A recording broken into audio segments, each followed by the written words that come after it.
Today's Q&A is about Maras Ayin, and the question is, are there any foods that you can't eat due to Maras Ayin?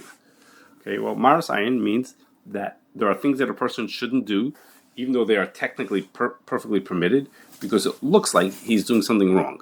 And what's wrong with that? Well, either it's because if someone sees me doing that, somebody might think that it's actually what I did must be permitted. They know that I'm an observant person, so if I'm doing it, it must be okay.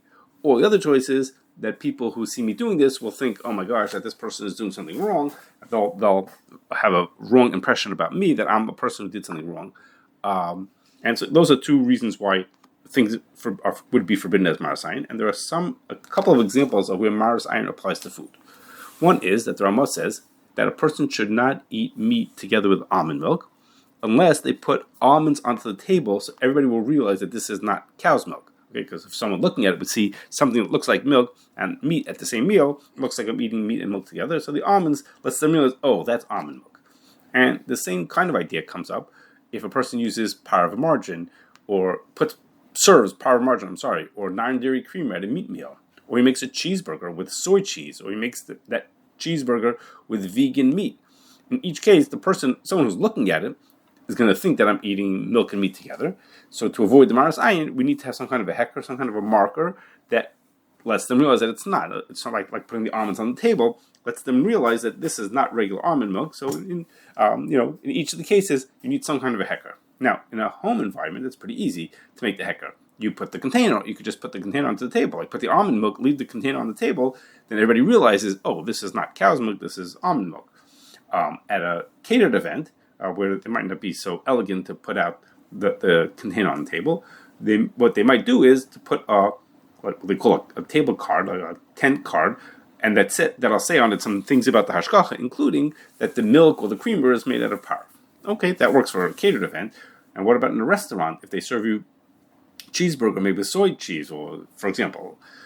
So Rabelski said, based on the Ramah had said that you could put almonds down on the table. Well, almonds on the table is not going to make it obvious to every single person, but it gives a basic idea to people that the milk is not from cows. It's not milchigs.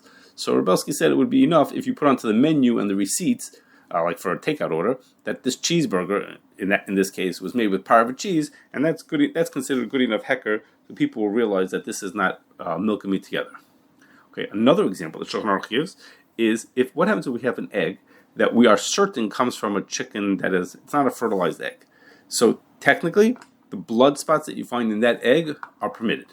But however, the Shulchan Aruch says, since it's Maras Ayin, people will think this is a blood spot from a chicken that is a fertilized chicken, where there the blood spot would be forbidden.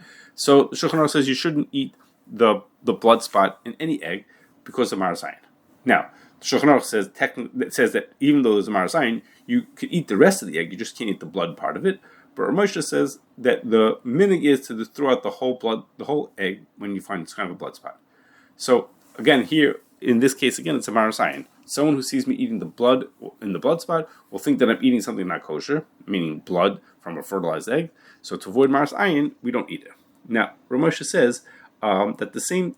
He says the same kind of a thing applies when a person should not go into a non-kosher restaurant and order something kosher, like he'll order an apple or a beverage that he knows is kosher, and that also is Maras Ayin, because people seeing me walking into the restaurant will assume that I'm eating things that are not kosher.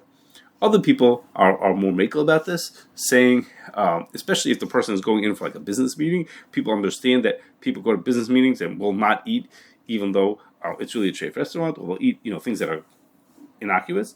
And there's a lot of factors in these kind of questions. So if a person has this kind of an issue that they might have to go into this kind of restaurant, they should ask the rabbi how to proceed and what's the right thing to do.